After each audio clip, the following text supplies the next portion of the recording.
Bienvenue sur cette capsule Allo Prof qui a pour sujet les probabilités conditionnelles. Afin de bien comprendre toutes les démarches et explications qui seront données dans cette capsule, il est important de maîtriser certaines notions. Dans un premier temps, il faut être à l'aise avec la construction et le calcul d'une probabilité, donc que ce soit sous la forme d'une fraction ou par le biais d'une mise en situation.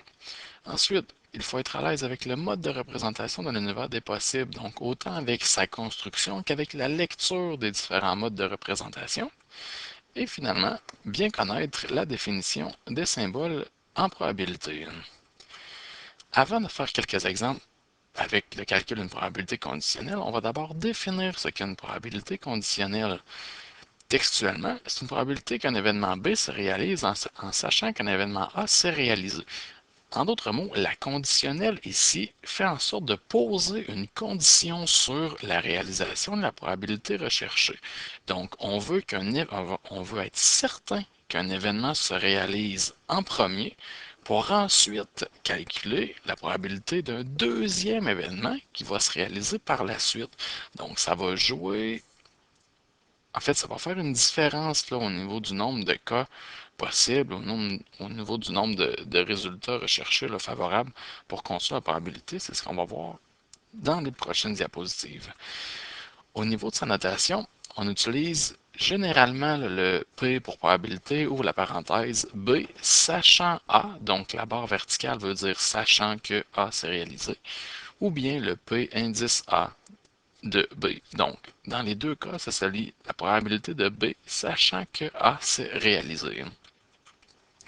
Et au niveau de sa formule, de son calcul, donc comme c'est une probabilité, on la calcule sous la forme d'une fraction, mais comme mentionné au départ, étant donné qu'on pose une condition sur la probabilité, donc on veut s'assurer qu'un premier événement se réalise, mais c'est cet événement-là, du moins son nombre de résultats qui le caractérise, qui va être donné comme dénominateur.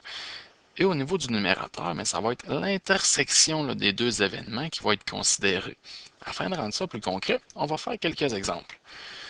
Le premier, on met 10 baies dans une urne, 3 bleus, 5 rouges, 2 noirs. En faisant 2 tirages successifs et sans remise, on s'intéresse à la probabilité de tirer une bille noire, sachant qu'on a tiré une bille rouge au premier tirage. Pour illustrer le tout, on va utiliser le diagramme en arbre, qui ici représente toutes les différentes possibilités qu'on peut avoir.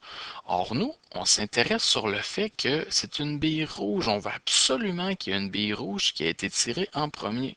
Donc, ça veut dire que la première branche qu'on va considérer, c'est celle-là ici, qui est d'une probabilité de 5 sur 10, étant donné que j'ai 5 rouges au départ sur un total de 10 billes. Et ensuite, eh bien, il y a trois différents résultats possibles qui peuvent arriver. Soit que je pige une bleue, soit qu'on pige une rouge, soit qu'on pige une noire. Encore une fois, la probabilité de chacun a été identifiée sur chacune des branches respectives. Si je veux construire ma probabilité, donc la probabilité que je pige une noire, sachant que j'ai pigé une rouge au début, si on applique la formule, ça donne ça. Au niveau des résultats en lien avec l'arbre des probabilités, eh bien, quand je veux l'intersection de la noire et de la rouge, mais ici, l'intersection, il faut l'avoir en termes d'événements successifs, donc que les deux se réalisent, donc piger une rouge et piger une noire. Ce qui fait que je vais multiplier la probabilité de chacun des événements, qui me donne 5 sur 10 fois 2 sur 9. Au niveau de mon dénominateur, il fait simplement référence au fait de piger une rouge au début, et mon deuxième résultat, ça peut être n'importe lequel. Donc, soit que ça peut être de piger une noire, ou bien de repiger une deuxième rouge, ou bien de repiger une bleue. Donc, c'est trois résultats différents pour lesquels je dois calculer la probabilité de chacun pour ensuite les additionner. Quand on fait le calcul de tout ça, ça nous donne 10 sur 45 ou 2 sur 9. Si on regarde attentivement le 2 sur 9 obtenu comme résultat final, on se rend compte qu'il coïncide exactement avec la probabilité de piger une noire lorsqu'on a pigé une rouge au début. Quand on fait le diagramme en arbre, on peut toujours se fier à cette probabilité-là, étant donné qu'on veut absolument qu'une rouge soit tirée. Ce qui veut dire que toutes les autres branches qui commencent par une bleue ou par une noire, tous les autres résultats, on les laisse tomber, étant donné qu'on sait que c'est une rouge qu'on a tirée. À partir de là, la seule probabilité qu'on a à s'intéresser pour calculer la probabilité conditionnelle, bien c'est la probabilité de la noire qui, elle, on ne sait pas si elle va se réaliser ou non. Donc c'est pour ça qu'on aurait pu juste prendre le 2 sur 9 identifié dans l'arbre des probabilités et dire que ça correspondait à la probabilité conditionnelle. Mais afin de bien l'illustrer avec la formule, c'est pour ça là, que je voulais faire le calcul ici au complet. On va faire un deuxième exemple, mais cette fois-ci avec un diagramme de Venn. Donc voici un diagramme de Venn représentant la quantité d'élèves qui ont à reprendre une évaluation dans différentes matières. On veut calculer la probabilité qu'un élève refasse son évaluation de mathématiques si on sait déjà qu'il doit reprendre celui de français. Encore une fois, on a une probabilité conditionnelle. Donc, c'est quoi la probabilité qu'il fasse son examen de mathématiques, sachant que, d'où la petite barre verticale, il doit reprendre celui de français. Donc, quand on applique la définition de cette probabilité conditionnelle-là, on obtient la fraction suivante. Et là, on va aller regarder, il y a combien d'éléments au numérateur et au dénominateur. Quand je veux la probabilité de mathématiques et de français. Donc ici, ça fait référence à l'intersection du cercle mathématique et français qui a été identifié là, par un petit jaune orangé là, dans mon diagramme de Venn. Au total, le nombre, la quantité de personnes qui sont impliquées là-dedans, mais c'est 17, puisque 17 plus 0, ben, ça fait 17. Pour mon dénominateur, je recherche simplement ceux qui doivent reprendre leur examen de français. Donc, là, je m'intéresse au cercle rouge au complet, donc au total, dans chacune des sections qui sont incluses dans le cercle rouge, je veux savoir j'ai combien de personnes là-dedans. Donc, c'est pour ça que je vais faire 35 plus 17 plus 7 plus 0, mais étant donné que plus 0 ne change rien au résultat final, bien là, je ne l'ai pas inscrit. Et quand je calcule ma probabilité, ça me donne 17 sur 59. Et ça, c'est ma probabilité conditionnelle recherchée.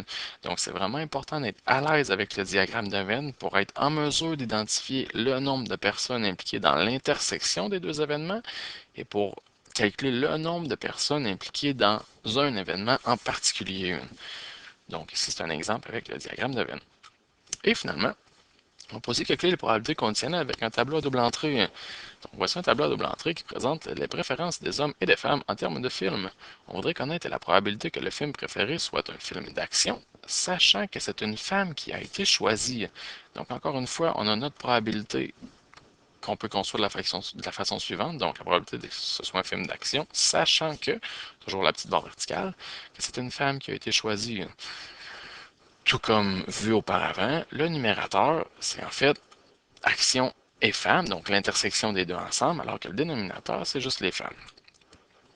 Quand je regarde mon tableau à double entrée et que je m'intéresse au dénominateur, donc je veux savoir, je le sais que c'est une femme qui a été pigée. Donc forcément, ma probabilité va être construite sur mon nombre total de femmes qui ont été interrogées pour ce sondage-là. Et le nombre total de femmes correspond là, à la ligne qui est identifiée en bleu pâle. Donc, c'est pour ça que pour avoir mon nombre total de femmes, c'est 10 plus 28 plus 15. C'est sûr qu'au bout, mon total avait été donné déjà, qui était 53, mais il ne sera pas toujours donné dépendamment des mises en situation. Donc, c'est bien important d'être capable d'aller chercher chacune des cases qui va me permettre de trouver le nombre total recherché. Au niveau de mon intersection de action et femme, donc je veux aller chercher la case qui regroupe ces deux caractéristiques-là, donc qui est à la fois dans la ligne femme et dans la colonne intersection, dans la colonne action. Et ici, cette case-là, c'est celle identifiée en rouge qui est 10. Donc, c'est ma quantité qui se retrouve au numérateur. Et quand je fais les calculs, ça me donne une probabilité de 10 sur 53. Donc, bien important de lire la question comme il faut et de bien identifier dans le tableau à double entrée les cases qu'on doit utiliser pour soit déterminer la quantité du dénominateur ou la quantité du numérateur.